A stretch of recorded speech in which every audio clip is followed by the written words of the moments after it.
Halo teman-teman mahasiswa ekonomi, selamat datang lagi di seri Pengantar Ekonomi Makro. Di episode sebelumnya, kita sudah membahas tuntas soal pengangguran, salah satu masalah klasik dalam ekonomi yang dialami banyak negara. Nah, kali ini kita akan masuk ke topik yang lebih serius tapi penting banget, yaitu kebijakan fiskal, atau dalam bahasa sederhananya, bagaimana pemerintah mengatur ekonomi lewat anggaran negara. Coba bayangkan, kalau ekonomi itu kayak sebuah mobil besar, maka pemerintah adalah sopir yang punya dua pedal utama untuk ngegas atau ngerem. Kebijakan fiskal dan kebijakan moneter. Nah, kali ini kita fokus ke pedal pertama, yaitu kebijakan fiskal. Kebijakan ini berpusat pada anggaran pendapatan dan belanja negara atau APBN.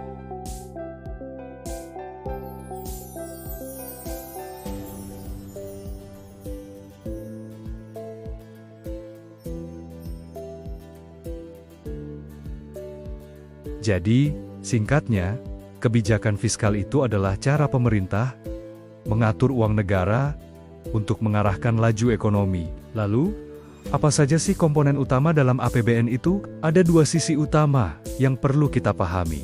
Pertama adalah sisi penerimaan negara atau revenue. Sumbernya dari mana? Paling besar tentu saja dari pajak, seperti pajak penghasilan PPH, pajak pertambahan nilai PPN, dan juga bea cukai. Selain pajak, ada juga penerimaan negara bukan pajak. Contohnya, dividen dari BUMN atau royalti dari pengelolaan sumber daya alam. Terakhir, ada juga hibah dari negara lain atau lembaga internasional. Sisi yang kedua adalah pengeluaran negara atau expenditure. Uang yang sudah terkumpul tadi dialokasikan untuk berbagai macam hal. Misalnya, untuk membayar gaji pegawai negeri dan aparatur negara, membiayai pembangunan infrastruktur masif seperti jalan tol, jembatan, dan bandara. Juga untuk sektor-sektor vital seperti pendidikan, kesehatan, serta memberikan subsidi dan bantuan sosial kepada masyarakat yang membutuhkan. Jadi, pada dasarnya, pajak yang kita bayarkan itu akan kembali lagi ke masyarakat dalam bentuk berbagai fasilitas dan layanan publik yang kita nikmati bersama. Sekarang pertanyaannya, buat apa pemerintah repot-repot mengatur semua ini lewat kebijakan fiskal?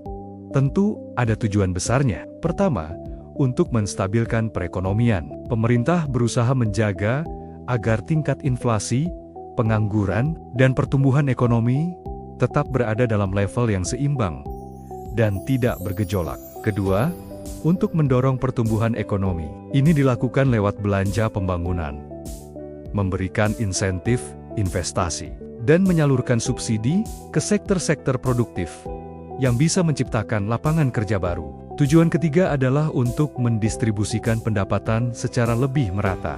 Lewat instrumen pajak yang progresif dan program bantuan sosial, pemerintah berusaha membantu kelompok masyarakat yang berpenghasilan rendah agar kesenjangan ekonomi tidak semakin melebar. Dan yang keempat, tentu saja untuk meningkatkan efisiensi alokasi sumber daya ekonomi. Memastikan setiap rupiah uang negara dipakai secara tepat sasaran dan memberikan manfaat maksimal bagi rakyat. Jadi, kebijakan fiskal bukan cuma soal angka-angka dalam dokumen APBN, tapi merupakan alat strategis untuk menjaga kesehatan dan keseimbangan ekonomi nasional kita. Secara umum, kebijakan fiskal bisa kita bagi menjadi dua jenis utama, tergantung kondisi ekonomi yang sedang dihadapi. Yang pertama adalah kebijakan fiskal ekspansif.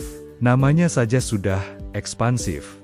Artinya, tujuannya adalah untuk merangsang atau memperluas kegiatan ekonomi. Caranya gimana? Biasanya pemerintah akan meningkatkan pengeluarannya. Misalnya dengan memperbanyak proyek pembangunan yang menyerap banyak tenaga kerja.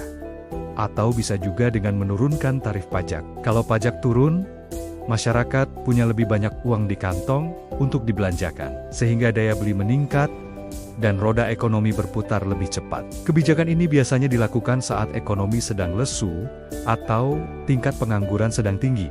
Contoh paling nyata adalah saat pandemi COVID-19 melanda. Banyak negara, termasuk Indonesia, menggelontorkan belanja besar-besaran untuk bantuan sosial dan stimulus kesehatan untuk menopang ekonomi. Jenis yang kedua adalah kebalikannya, yaitu kebijakan fiskal kontraktif.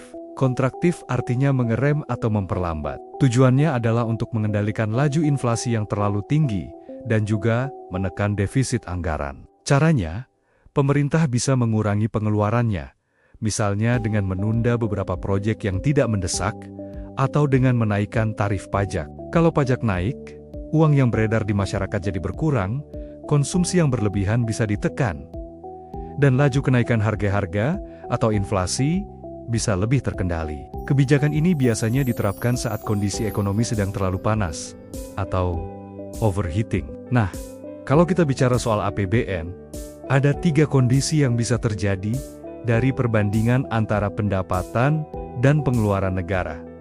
Pertama, surplus anggaran. Ini kondisi ideal di mana pendapatan negara lebih besar daripada pengeluarannya. Ibaratnya, pemasukan kita lebih besar dari pengeluaran bulanan. Kedua, ada anggaran berimbang, di mana total pendapatan sama persis dengan total pengeluaran. Dan yang ketiga, yang paling sering kita dengar, adalah defisit anggaran. Ini terjadi ketika pengeluaran negara lebih besar daripada pendapatannya. Kenyataannya, banyak sekali negara di dunia, termasuk Indonesia, yang sering mengalami defisit anggaran. Tapi, jangan langsung panik dan menganggap defisit itu selalu buruk. Defisit tidak menjadi masalah, asalkan dana yang dikeluarkan itu digunakan untuk hal-hal yang produktif. Misalnya untuk membangun infrastruktur jangka panjang, atau memperkuat kualitas pendidikan dan kesehatan. Investasi semacam ini akan memberikan keuntungan ekonomi yang lebih besar di masa depan.